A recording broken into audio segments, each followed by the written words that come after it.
Olá pessoal, tudo bem? Sejam bem-vindos para mais uma videoaula aqui no canal, onde eu trago vídeos, sobre a área da veterinária, da zootecnia, essas áreas da ciência agrária.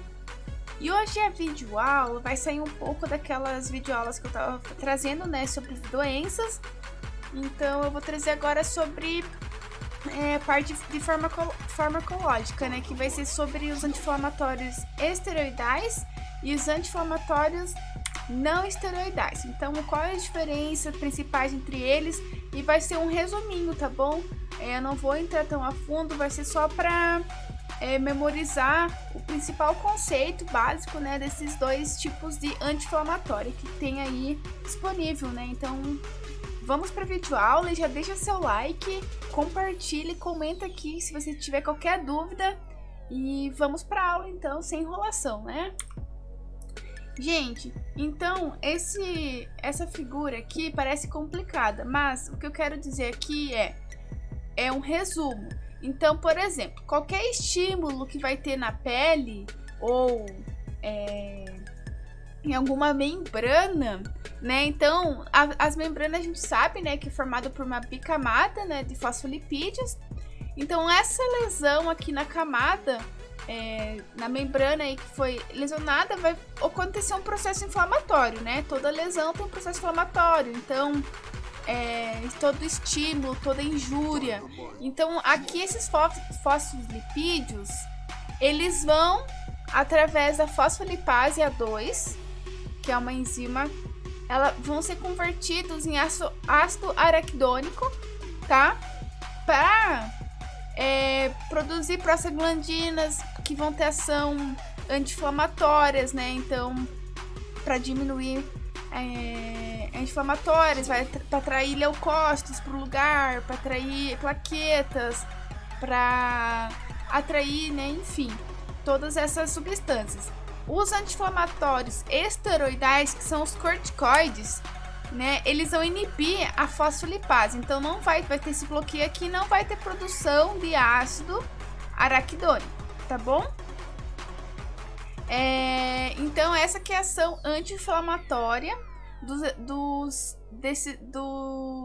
anti-inflamatórios esteroidais. Eles inibem a fosfolipase. Então aqui no início já da cascata, da inflamação. Então, por isso que ele é um anti-inflamatório, Porque ele vai evitar que ocorra, a produção de prostaglandinas inflamatórias, que vão ir lá agir, no lugar que vai acontecer dor, febre, enfim. A partir do ácido araquidônico é produzido a lipooxigenase, que também pode ser chamada de LOX, ou a ciclooxigenase, que é a COX. A COX, ela vai produzir ciclinas, prostaglandinas, que são substâncias inflamatórias que vão ajudar a vasodilatar o vaso, enfim. Também alguma dessas prostaglandinas, elas agem, na proteção de mucosas, como a mucosa estomacal, Então, protege, essas prostaglandinas são produzidas, pelo tecido, para proteger, por exemplo, o estômago da ação do suco gástrico, Então, por que isso é importante? Quando então eu uso um anti-inflamatório agora não esteroidal, tá? Não esteroidal, eu vou inibir essa enzima, a ciclooxigenase. Então não vai ter toda essa produção aqui de prostaglandina, prostaciclina, tromboxanos, Que a tromboxanos vai ser para a produção de plaquetas. E o que isso implica? Então, como eu comentei, eles vão agir na inflamação, mas principalmente a prostaglandina que vai atuar na proteção das mucosas. Então, tem que estar ciente que se eu utilizar um anti-inflamatório não esteroidal, para o animal,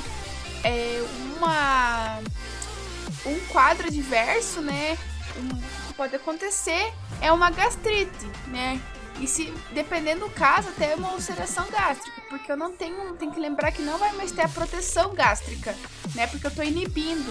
Então, por isso que é importante sempre trabalhar, às vezes, com omeprazol, dependendo do tempo. Também, se for uma administração curta, não tem tanto problema, mas se for uma administração longa, fornecer junto com o omeprazol, Para que o omeprazol ele vai servir, como uma proteção. E a LOX, que eu não comentei, ela vai produzir leucotrienos para atração de células de defesa para o lugar de inflamação, tá? Então vamos falar agora, eu fiz um resumo geral, né, só para situar vocês, e agora eu vou falar um pouquinho de cada um separado para ficar bem facinho, tá bom? Então os corticosteroides ou os anti-inflamatórios esteroidais, né, eles vão agir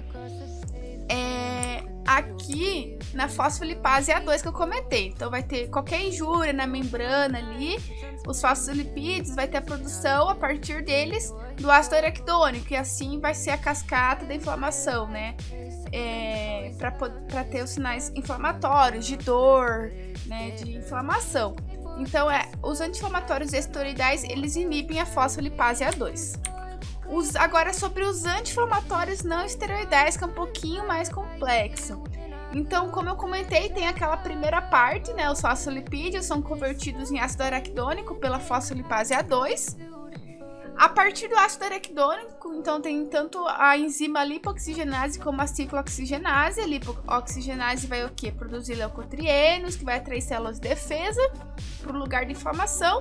E a ciclooxigenase, ela vai produzir, vai converter o ácido araquidônico em tromboxano, tá? E prostaglandina. Existem duas classes de prostaglandinas. As prostaglandinas fisiológicas, que são produzidas através da ciclooxigenase 1 ou COX-1, que são fisiológicas, constitutivas, que são aquelas que vai produzir a prostaglandina que o organismo produz em condições normais, né? Então, por exemplo, ele produz para proteção da mucosa gástrica, para volemia, para circulação renal. Então, existem essas prostaglandinas que o organismo precisa, né, para prevenir algumas coisas, né? Então, para um bom fluxo sanguíneo, para proteção do estômago. E tem as prostaglandinas COX-2, que são produzidas em condições patológicas, né, em condições que há uma injúria, né, e há uma alteração aí da membrana, uma inflamação que vai acontecer. Então, essas são indutivas. Por quê? Porque vai ter um mecanismo que vai ativar isso, que seria o quê? Uma injúria, uma lesão, né, um processo que vai desencadear o processo inflamatório. E daí vocês podem... Aí, como eu já comentei, aqui tá errado. É anti-inflamatório não esteroidal. Faltou o N. Mas então, os anti-inflamatórios não esteroidais, eles inibem a COX, tá? Aí, agora vamos falar um pouquinho das prostaglandinas, né? Que são produzidas aí são aí formadas pela ação da enzima ciclooxigenase, pela COX, tá? Então, essas prostaglandinas, que nem eu comentei, o ácido araquidônico, ele vai produzir prostaglandinas, tá? Então, qual que é a função dessas prostaglandinas, né? Então, ativação de plaquetas, vasoconstrição, proteção da mucosa gástrica, a vasculatura renal, que seria aí a vascularização dos rins, broncodilatação, enfim. Tem várias funções das prostaglandinas, tá? A PGI e a PGE são importantes aqui para a mucosa do trato gastrointestinal. E também tem as prostaglandinas, que são indutivas, que eu comentei, que são produzidas quando há uma inflamação. Essas aqui que quando a gente quer administrar um anti-inflamatório, a gente quer parar a inflamação, para parar a dor, né? Parar a agressão aí dos tecidos. Então, a inflamação, quando a gente quer cortar, a gente teoricamente queria cortar só essa aqui, né? Só as prostaglandinas que vão trazer essa questão da febre, da dor. Mas, aí a gente pode voltar nessa imagem aqui. Aí, teoricamente, a gente poderia só, digamos assim, achar um anti-inflamatório que só inibe a COX-1. A COX-2, perdão, que vai ter esses sinais ruins. Mas eu vou explicar mais pra frente, né, que tem anti-inflamatórios que são COX-2 seletiva, mas também não é que é uma questão que é 100% seguro, não tem nenhum efeito colateral. Tem também. A maioria dos anti-inflamatórios que a gente usa não é seletivo para COX-1, COX-2, né? Então, eles inibem a ciclooxigenase em geral.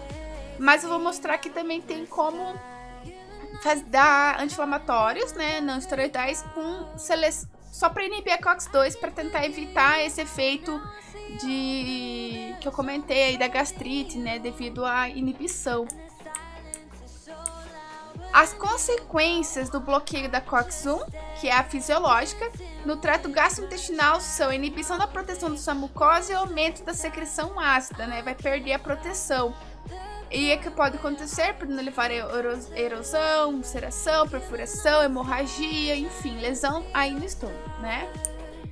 Aí, como eu comentei, existem anti-inflamatórios não esteroidais que inibem a COX-2, são seletivas. Aí a gente podia pensar, nossa, que maravilha, não vai ter efeito colateral, né? Só vai cortar a COX-2 patológica, o animal não vai ter gastrite, não vai ter úlcera, perfeito, né? Mas não é bem assim, né? Tem também um porém aqui, que eu vou explicar para vocês. Então, os inibidores da COX-2, eles não bloqueiam as tromboxanas, né? O que é as tromboxanas? Se vocês voltarem um pouquinho, vocês vão lembrar que eles produzem eles vão ativar as plaquetas, né? Porque quando tem uma injúria, um processo inflamatório, uma injúria, tem lesão, vai ter extravasamento de sangue. Então, as plaquetas são ativadas, né? Para estancar, enfim, né? Que elas tenham função de coagulação. Então, quando você inibe a COX-2, não bloqueia, né, as tromboxanas. Então, vai ter o que? Liberação de plaquetas aí. A produção plaquetária, então, não é alterada, né, de maneira geral. E a inibição seletiva da COX-2 pode induzir a redução da produção de prostaciclina. Ah, o que é prostaciclina? A prostaciclina é uma prostaglandina também, é PGI2, né? E o que isso tudo, resumindo, o que tudo isso implica, né? Então, esse desequilíbrio da produção de plaquetas, mas vai ter inibição da COX-2, que vai inibir aí a prostaglandina, a prostaciclina, que seria responsável por vasodilatação e tal. Então, não vai ter tanta vasodilatação, e vai ter uma produção excessiva de plaquetas. Excessiva não, né? Mas vai ter ainda a produção, o estímulo das tromboxanas, dos tromboxanos.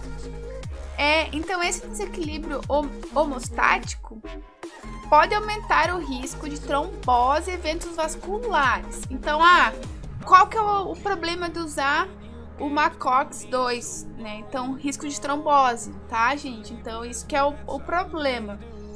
E qual que é o risco de usar um anti-inflamatório não esteroidal que não é seletivo para COX-1 e COX-2? Problemas aí de gastrite. Então, lembrar, né, de usar o omeprazol, se for precisar usar o não seletivo, tá bom? Mas os dois categorias têm pontos positivos e pontos negativos, tá bom? Então, aqui seria um resumo. O ácido araquidônico, então, os anti-inflamatórios não esteroidais, tem a COX seletiva e a COX não seletivo, né? E quando inibe, então, aqui que eu comentei, os não seletivos que só inibem a COX-2, não vai ter a produção aqui de prostaglandinas, mediador de febre, inflamação, vasodilatação, enfim. Mas vai ter ainda a produção de plaquetas de tromboxanos, né? Então, isso aqui que é o problema, porque quando separa, aqui tem vasodilatação. E aqui já vai ter vasoconstrição e aumento de plaquetas. Então, isso que é o problema da trombose, risco de trombose, coagulação intravascular. Então, ambas, tanto seletivo ou não, né, COX seletivo ou não seletivo, tem problemas, tem vantagens e desvantagens, tá? Aqui, a COX-2 também é uma informação importante, qualquer anti-inflamatório não esteroidal, ele vai atuar tirando a dor, mas não é sedativo, né? Eu já vi uma questão de prova que falava que os anti-inflamatórios não esteroidais, além de tirar dor, causavam sedação. Não, tira dor, inflamação, enfim, não é para ter esse efeito sedativo, tá? Então, só para comentar com vocês como que pode cair nas provas dos concursos, tá? Aí aqui seria uma tabelinha, né, que eu deixei aqui para vocês por curiosidade, né? Quais são os anti-inflamatórios não esteroidais seletivos aqui, e não seletivos, né? Então aqui tem diclofenaco, piroxicam, o meloxicam, que é bastante utilizado, né? Aspirina, enfim. E os COX-2 não seletivos, né, são isso aqui. Lembrando que nem todos dá para usar para animais, né? Tem que ver bem certinho. Tem os que são tóxicos para cães, tem os, né, para gatos, para animais de produção. Então tem que ver bem certinho, tá, gente? Só coloquei aqui por curiosidade. Então seria isso. Muito obrigada para quem acompanhou e até a próxima aula. Tchau!